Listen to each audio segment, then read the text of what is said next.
You are listening to the On Purpose Podcast, your guide to living a more purposeful life.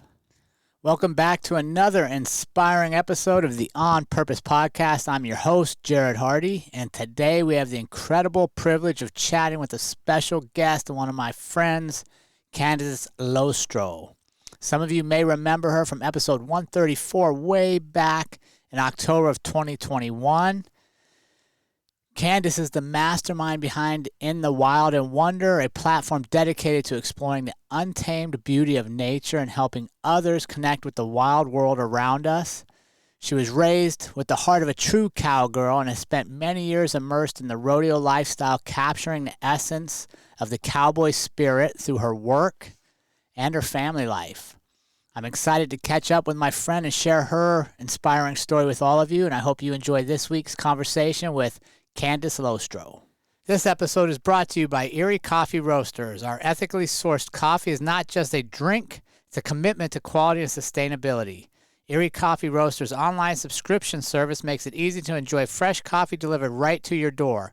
Use code ONPURPOSE at eriecoffeeroasters.com for 10% off your first order, or join us at our Erie Coffee Roasters Cafe in Frederick, Colorado, where every cup tells a story. Discover your new favorite brew today.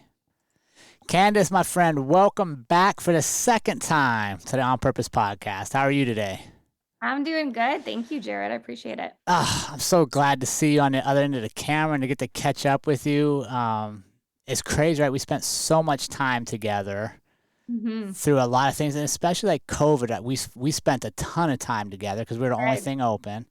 Yep. Mm-hmm. And now for the last 4 years, I've really just been watching the girls and you and Cody's life through social media. I just want to say I'm proud of you for what you're accomplishing. I'm proud of you for the values you're instilling and the truth with which you're sharing your life through social media so that I can keep up with you guys. Aw, thank you. No, when I think back through COVID, I'm like, there's key people that were in our life that I'm so thankful for to have, and you were definitely one of those. Oh, we had some good talks back then. Mm-hmm. Yep, we It, did. and I think that was one of the catalysts, at least for us, and I think for maybe for you guys and a lot of people in our world, that we can't go through things on autopilot.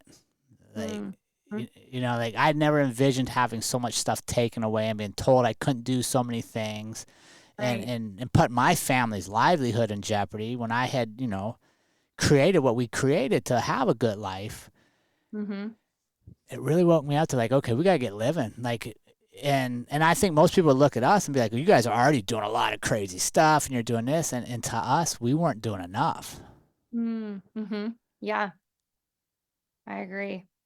I agree. Yeah, for sure. COVID was definitely an eye opener to what was important in your life and what you Mhm. were going to fight for, and, the values that you were not going to sway from, I guess. And I really feel like that was a wake up call. I never imagined that we'd ever go through something like that. But looking back at it, I never got to spend as much time with my family and my friends as we did back then, and to really understand that, man, we still got to go to church because our church stayed open, and we still got to go to our gym because our gym stayed open. Right. And even for, I think there was a touch of time where we practiced in a Quonset hut barn for a couple weeks when things were really crazy, but we're like, that my girls think back to that and they still think that was the best time ever.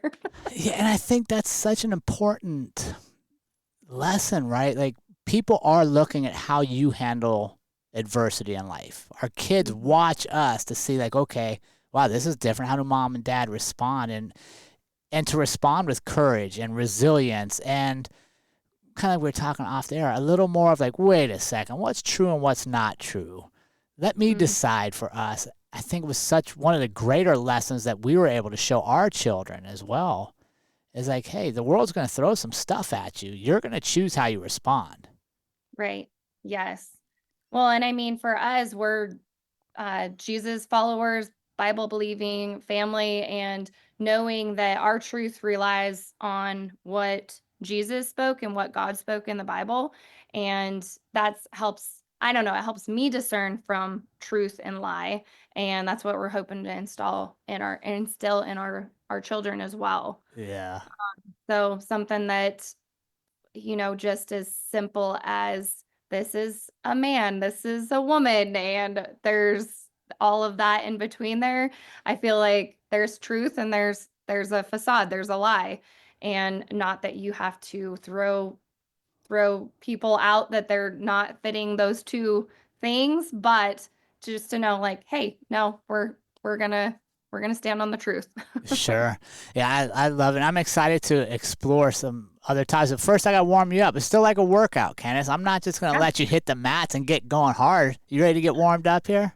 Let's do it. All right. Sunrises or sunsets? Ooh, that's a really hard one for me because we live out east and we have like, well, eastern Colorado, east of the mountains here in Colorado, and our sunrises are like top notch. But then the sunsets are absolutely beautiful too because we can see it from the mountains. So I would probably say sunset because I love, especially in the spring, summer months here, that you can go out and it'll be setting and it's just absolutely beautiful. You just want to soak it in. Ah, yeah, that's a good one. What about a quote that stuck with you? Ooh, this my friend just told me this yesterday, and I've heard it before, but we had to really uh, actually practice it yesterday. We went ice climbing for the first time, and it was so cold, and I did not enjoy it at all. But she just said, she's like, embrace the suck. Like, just embrace the suck and let's just do it. And like, let's just find the good through it. And even if there is no good that comes through it, at least we could just say that we conquered it and we did it and we didn't give up. And yeah, we did that yesterday up in Rocky Mountain National Park. And it's not for me. So found that. Oh, no, that honestly does not sound like much fun. No, no, I'm good. If I never ice climb again in my life, I'm really good. What is a song that's on repeat on your playlist right now?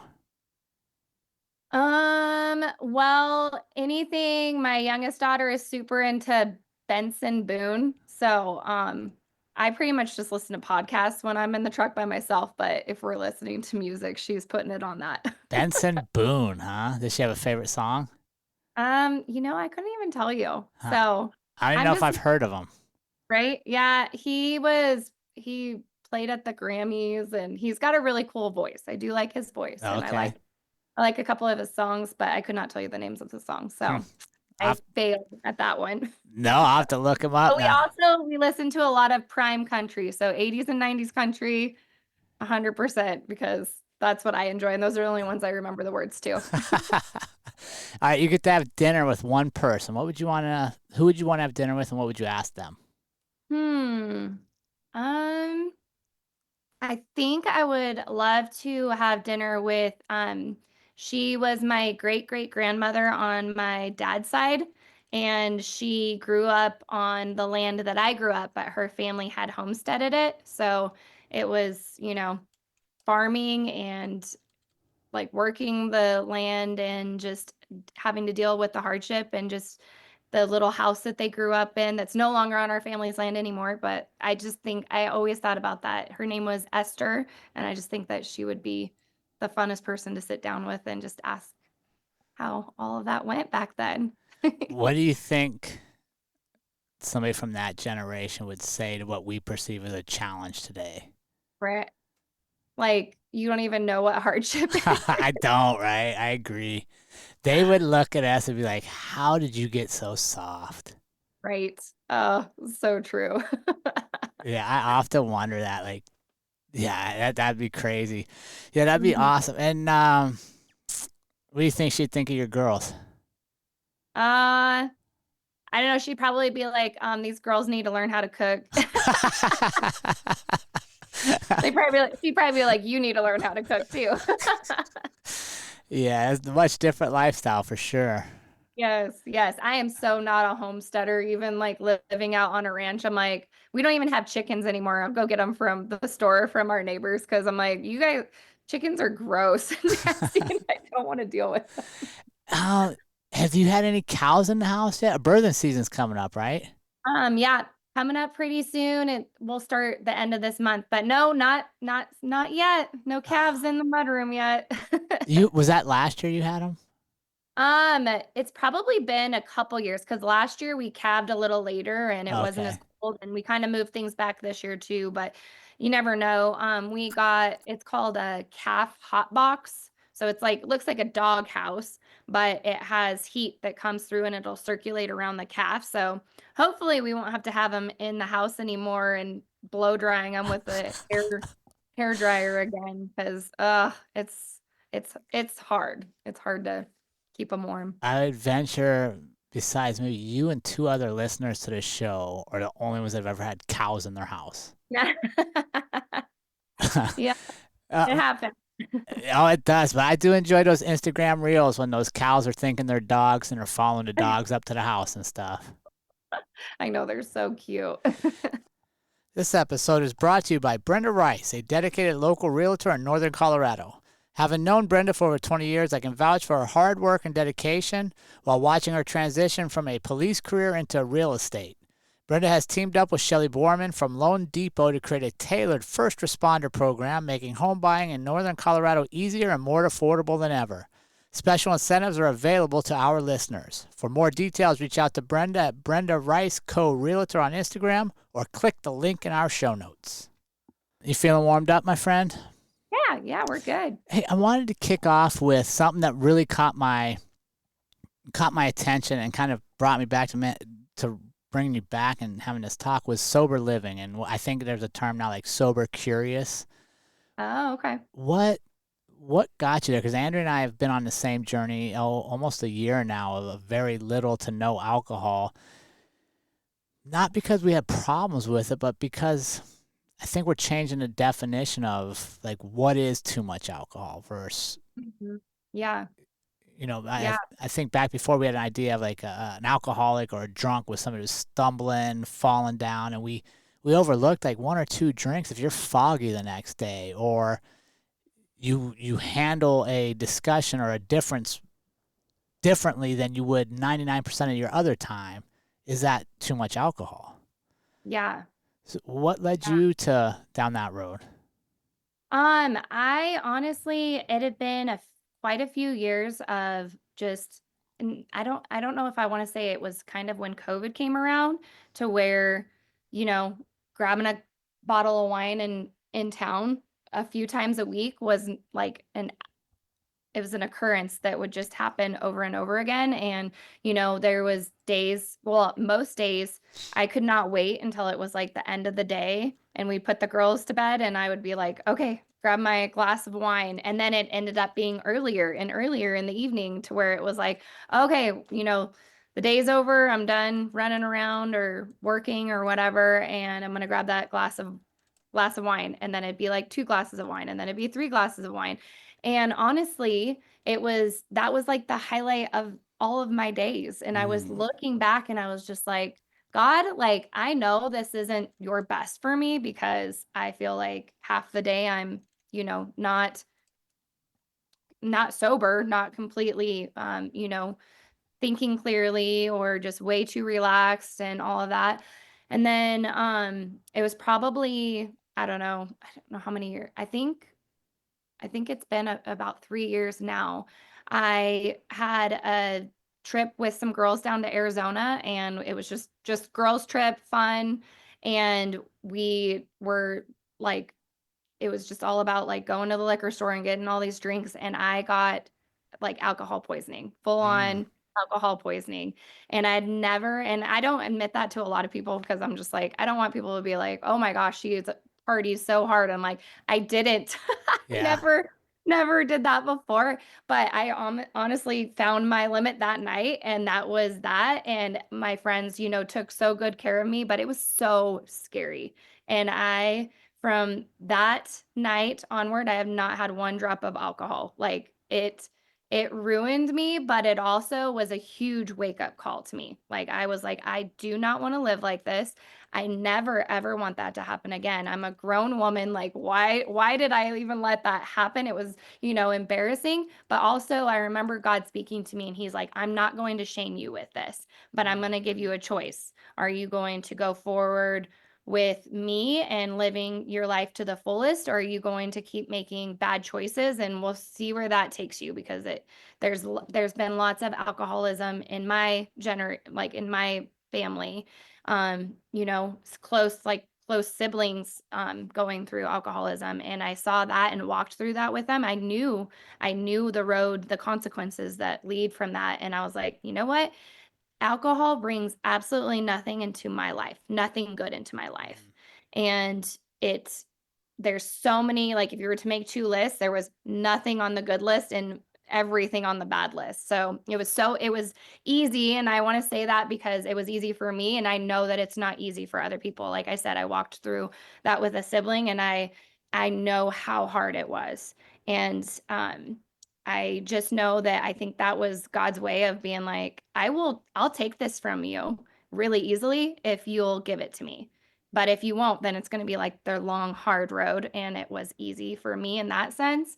And I think it was a prayer that I had been praying for a long time, like, God, take this from me. But it had kind of had to get to the bottom of the barrel on that one, and I never ever want to go to that again. And I tell my girls, like, they know the story, they know why and what we chose, and Cody was right there along with me. I mean, I think he's had like a couple drinks since then, but it's like nothing for him to be like, no, I'm good, and it was one of the best choices I've ever made in my lifetime, and I don't ever want to go back.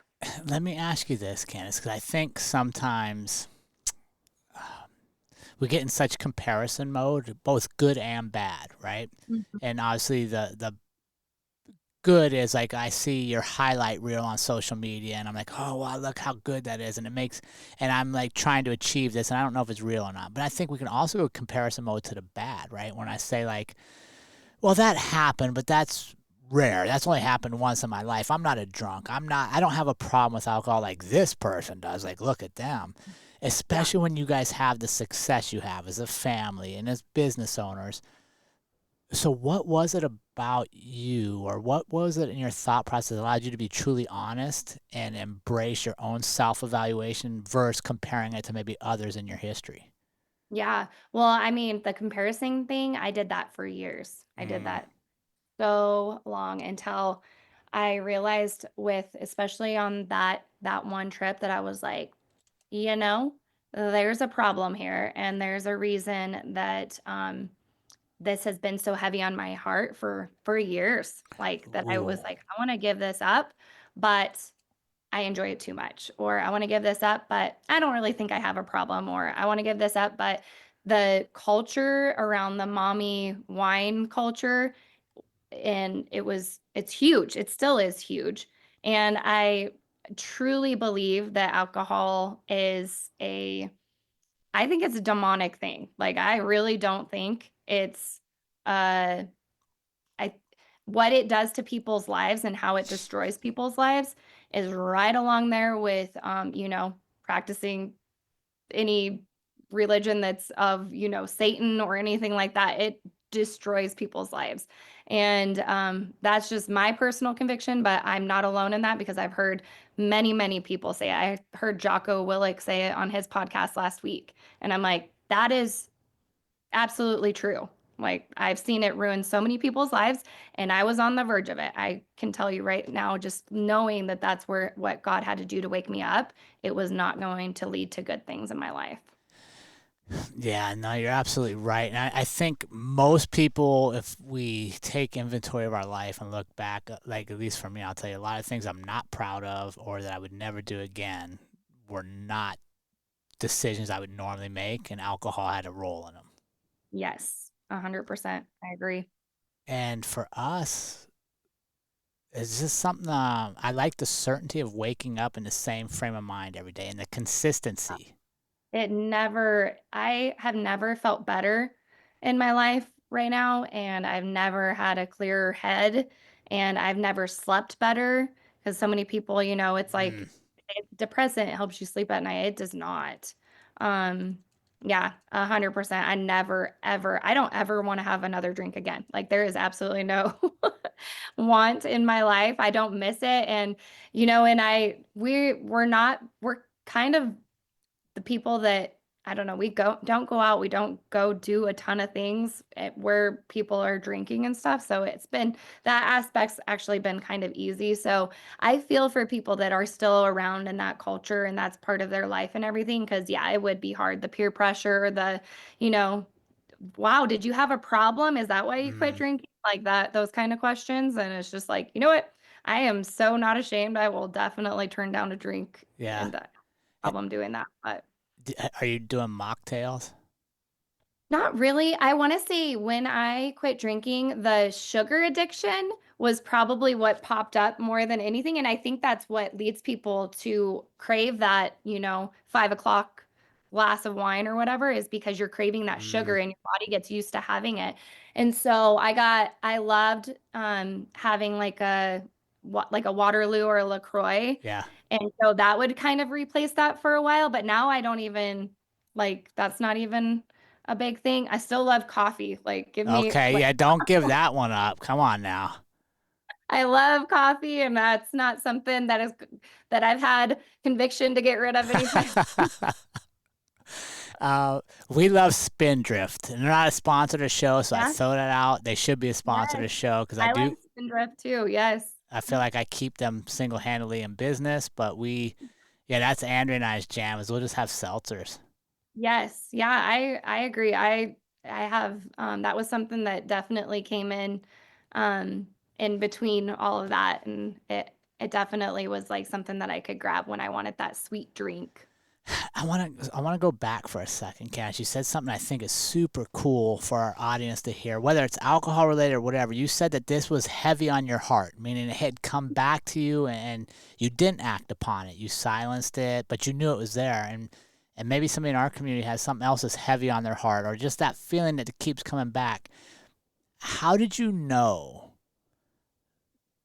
or decide it was time to act on it? And like, would you what tips would you give to somebody else that's like, man, this thing keeps coming back and I'm not sure what I'm supposed to do with it? Yeah.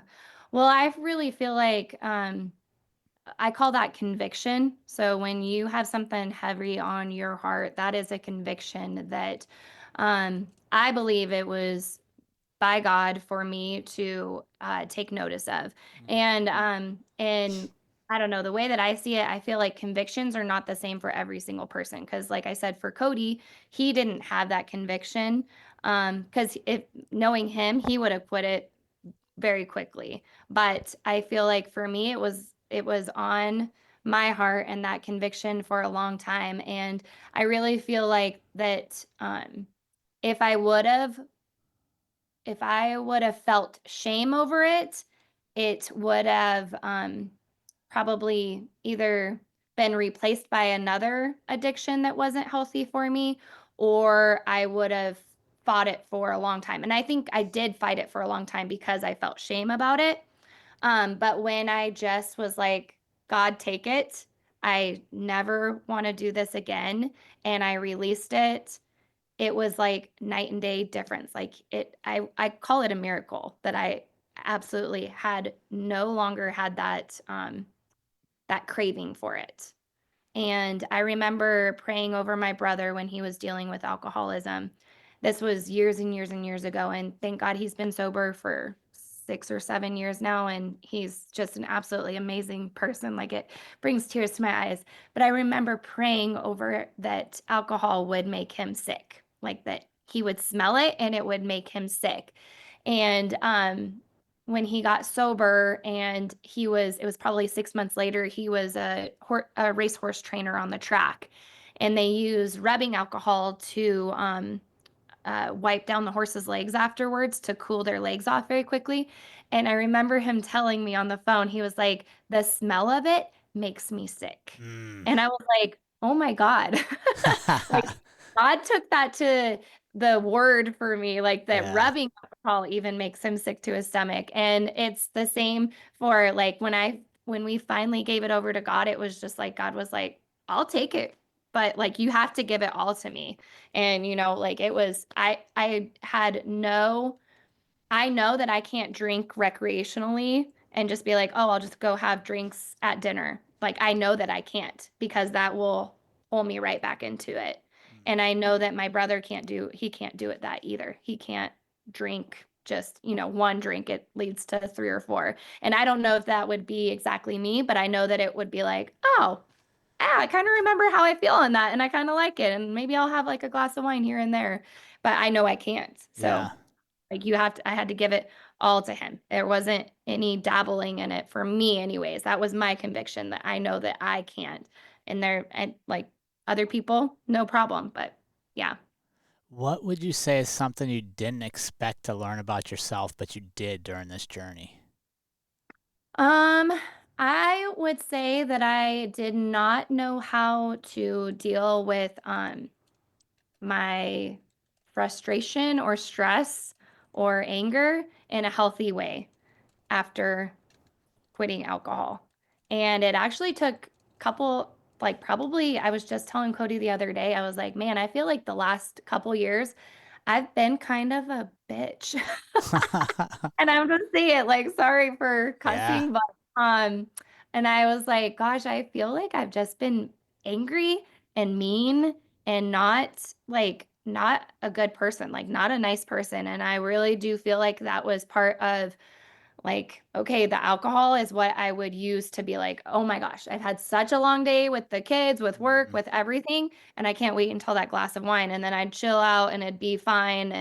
And then so when that vice was gone out of my life, I didn't know what to do with this frustration, stress, anger that was here. And like the probably last 5 or 6 months, that was something that I would pray about every day. And I really looked into like my habits through the day. Like exercise is paramount for me Yeah. to not feel like that. Really getting into my nutrition and like I got my blood work done just to see where everything was with that. And really just being aware, like, okay, why am I feeling like this? Okay, well, it's because, I'm stressed or I'm in fear of this Mm. thing over here and like actually like being aware of it and being like, okay, why am I in fear of this? Why am I stressed out about this? What can I do about that? And just working through that. And like now, like I was just telling you, like my girls, we're entering the teen stage, but I've never had more fun with them. Like they're the funniest people in the whole world to me. Like I think they're so funny and they're so fun and we're just having just a great time just with their personalities and them growing into older young adults almost. Yeah. Do you think that they're more fun because you're consistent in how you're showing up today and every day, because there's not going to be the change in moods, the oh Right. mom's, now is mom's good time, this is the rough time, because we're evening things out. Yeah, I agree. No, I think so. I think that's definitely something that I've noticed, and I know I would notice that when I would get stressed and I'd get Mm. here, then they would get here, and then it was just like, and I mean, poor Cody, he's got three girls. So yeah, it's definitely been something that I've noticed. And the word that just kept coming to me the last couple years was like when I would want to get mad and frustrated, it would be like God would just speak to me gentleness. And Mm. I hated that word. I was like, no, like that is so against my nature. I'm not a gentle person. I've always been just like Yeah. go hard, but it really has like that word's been planted in my heart and it's really I feel like it's starting to come out. Like I hope, I don't know, I just feel like awareness that I'm like that. And I know I haven't asked my girls specifically because they'd still probably be like, no, you still make us clean our room and do our chores and Yeah. do we don't want to, but I feel like that's definitely come about. Gentleness, that's a good word. Yeah. It's a fruit of the spirit. If you look it up in Corinthians, it's part of the fruit of the spirit that Jesus talked about with when we truly are giving our lives over to Him. It's something that's developed and somebody that's following after Him. What do you think being gentle to yourself has done for you Mhm. first and foremost, right? Yeah. Well, definitely like what I talked about with shame and Yeah. that I could have, if I would have, well, I definitely did feel shame, like I said, for those Hmm. years that I had that conviction on my heart to give up alcohol.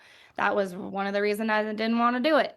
And then when that girls' trip happened, and I was like, oh my gosh, this is embarrassing. This is not okay. Like, I'm a grown woman. I should not be like, Yeah. uh, so I had a choice there to be like, okay, I could just crawl in a hole and feel shame and keep drinking, or I could just be like, you know what?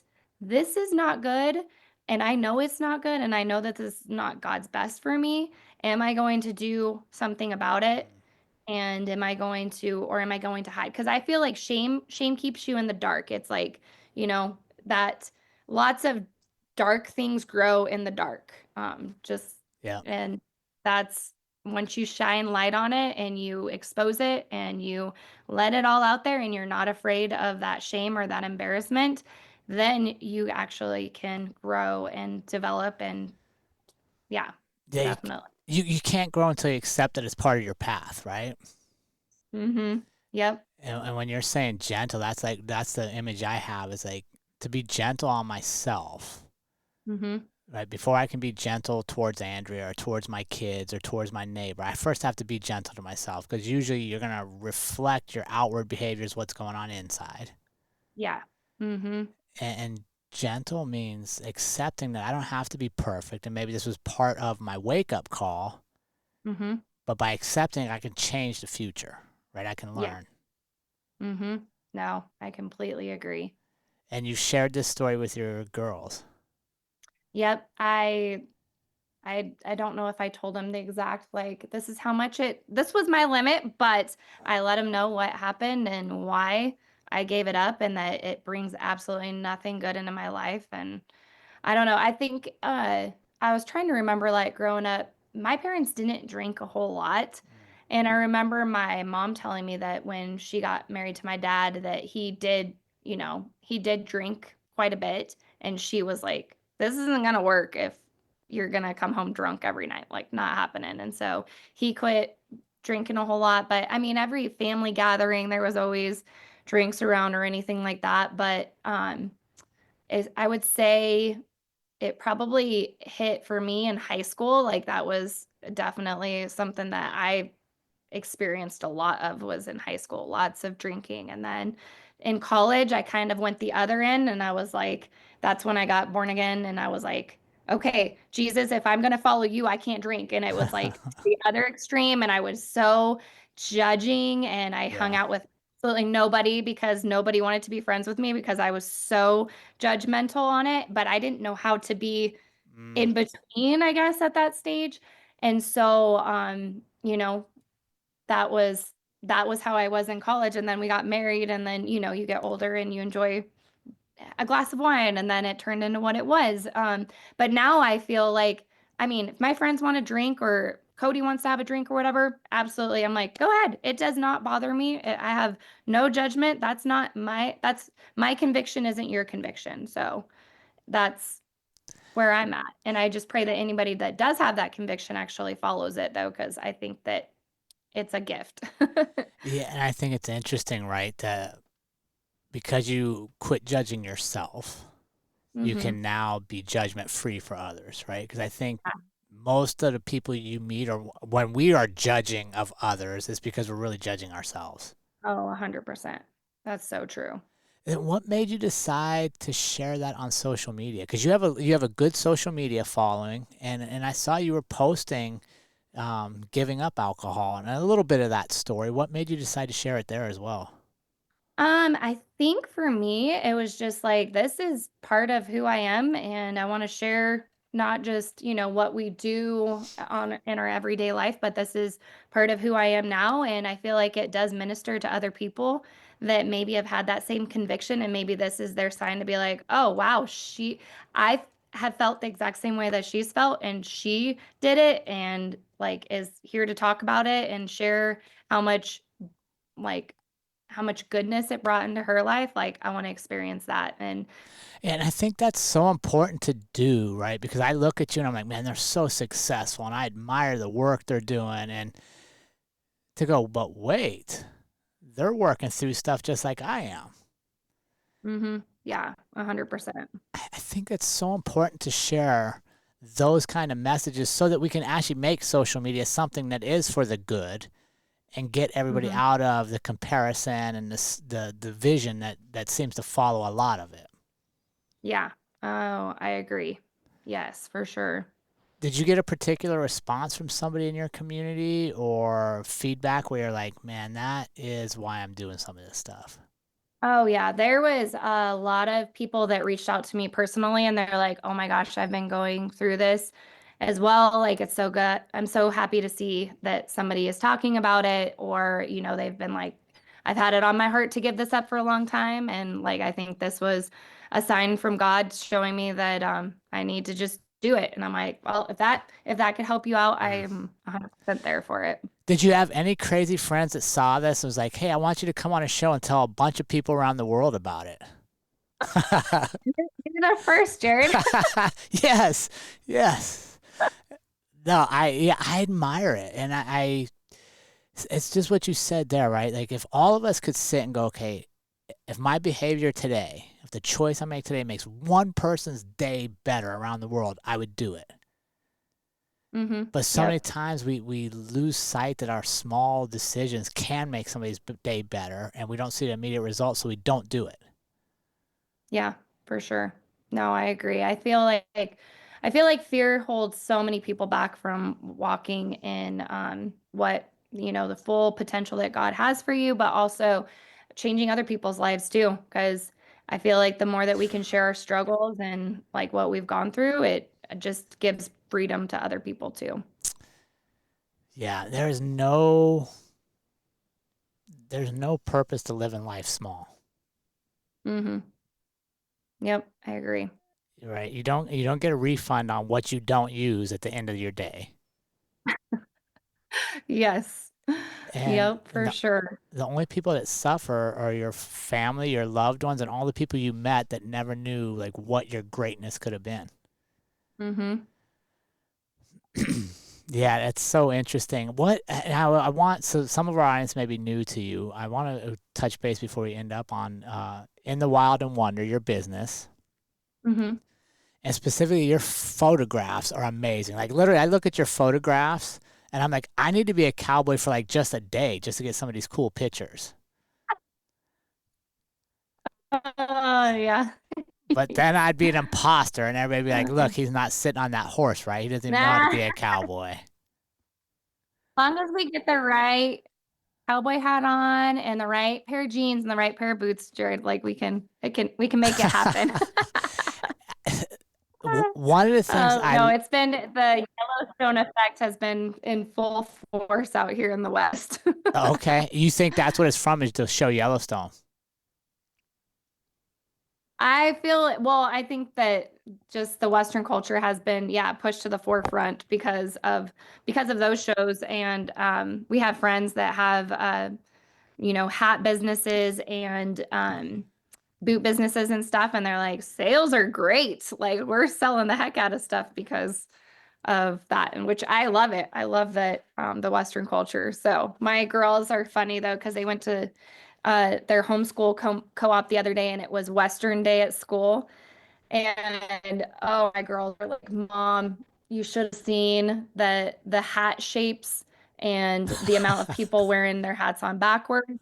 And like the thing that drives them nuts more than anything, and so this is just like a PSA to all the men out there, you need to get boot cut jeans. Like they need to be jeans that are long enough that if you sat on a horse, they wouldn't rise up and show your boots. Like they should be long enough to cover your boots.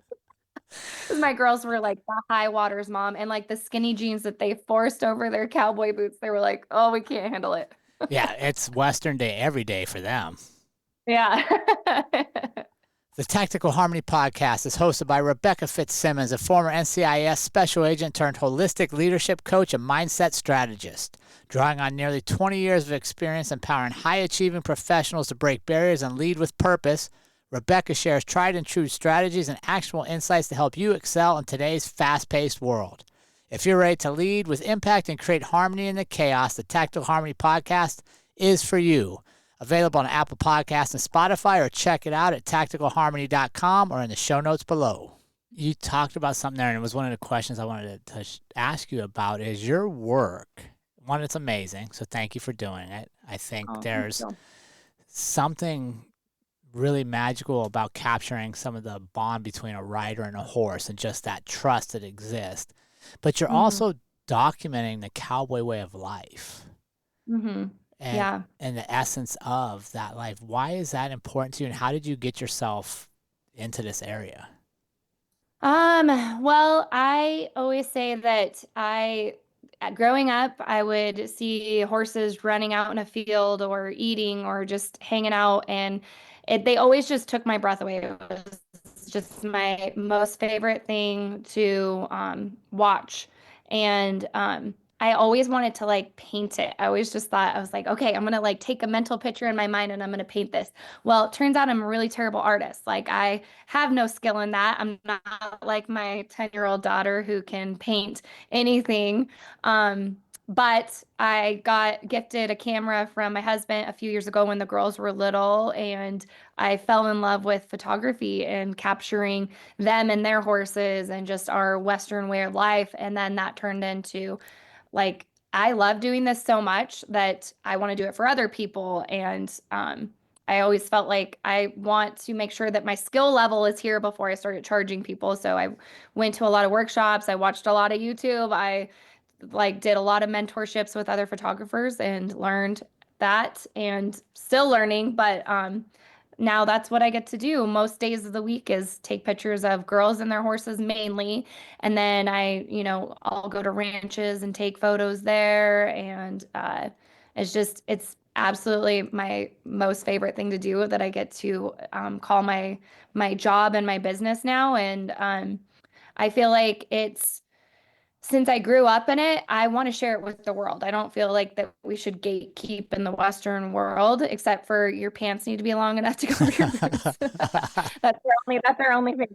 But I feel like that it should be shared with the world, and I feel like the American cowboy and the American cowgirl is specific to America. Like, Cody's been to countries overseas and everything, and it's John Wayne, or it's, Yellowstone and everything. And I feel like that if we can portray that in a true, authentic light to the world and not the stereotypical, then they can embrace what we're truly about and learn. I feel like that the cattle and the beef industry has been under attack so much globally because there's been a huge lie told about our industry and that we are major contributors to methane in the world, and which is absolutely not the truth.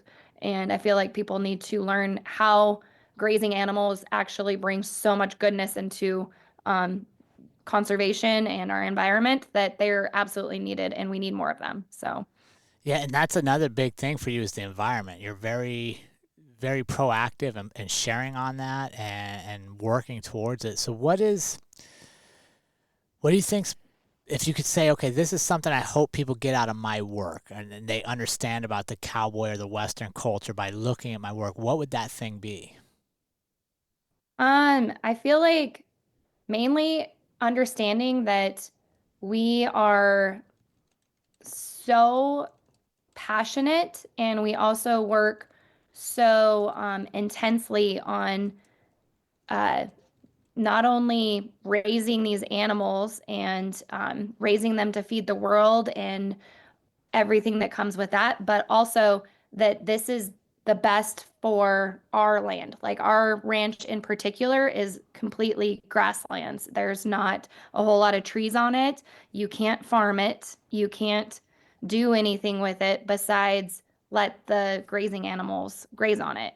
And, before we lived here, 100 and 200 years ago, it was bison, it was antelope, which we still have a lot of antelope. There was elk out here. So I feel like educating people that there's places in this world, in this country, that grazing animals are vital. Like Mm. there's the only reason that this is going to thrive and to continue is because we continue to graze it and to allow people to understand that that's actually a tool that we need in this world instead of, getting rid of all the cattle or saying that, they're contributing to the greenhouse gas. I'm just like that. The stupidity of that phrase is just here for me. But But also, there is a sorry, Jared. Oh, no, you're good. There is a responsibility that comes that the yes. landowners need to employ as well, right? To ensure not overgrazing and that we are, Oh, yeah. like you Hmm. said, raising cattle that is optimal for human consumption, which is grass fed, free range, like they're not tied up in these pens. Yeah. Yep. Definitely. We rotational graze here, so they're not on the same piece of land for very long, and we'll move them around. And we, there's mineral out with them. There's fresh water all the time. We're constantly looking at them and, evaluating their body quality and all of that. Ranchers really are, they, they are the best at what they do. Like if we don't take care of our cattle well, we don't have a business. So like for there to be cattle that they say that, they're not being treated well, it's not happening. Would you say Not would you say that you guys are kind of then a frontline environmentalist to some degree, right? You're Oh yeah, the American rancher is the original environmentalist, like full stop.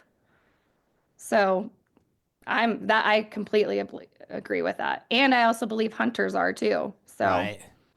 we're the ones that are actually out here doing it. Yeah.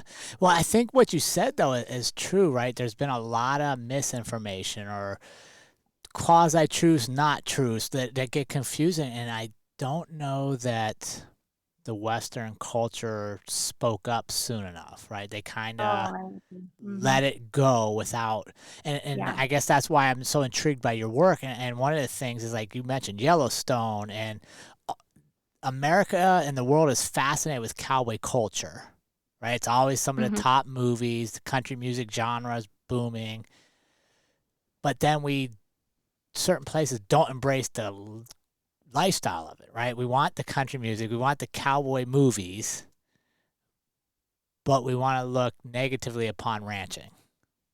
Yeah. I I just feel like it's definitely been a struggle because we're the ones that are out here doing it and we just keep our head down and keep working and we don't let all those things bother us, but that's actually been a detriment to us for many years. The same with hunting, that came to the forefront for all of us this last year in Colorado. And so we actually had to learn how to get ahead of it. And we had to go to Denver, go to the Capitol over and over and over and over again, and show up at these meetings that we didn't want to be at because we wanted to be out doing Right. living our lives and doing what we love to do. But we felt a responsibility of ourselves to go and do that and to fight and to battle because it was coming for us and it's still coming for us. I don't think we're going to be away from that until our world really starts to understand that we are the ones that actually are the forefront of environmentalism and conservationism. Yeah, and that's we could spend a whole nother hour talking about the shift in Colorado over the last 20 years. And but I applaud you guys for taking the time and actually going down and making sure your voice is heard and represented down there because you're fighting for your girls, right? And we're fighting for the future of a lot of people's way of life and just what a lot of the country was founded upon, which is that hard work, show up every day, contribute to something bigger than yourself. But you're right, there's different games afoot now. Yeah, yep, for sure.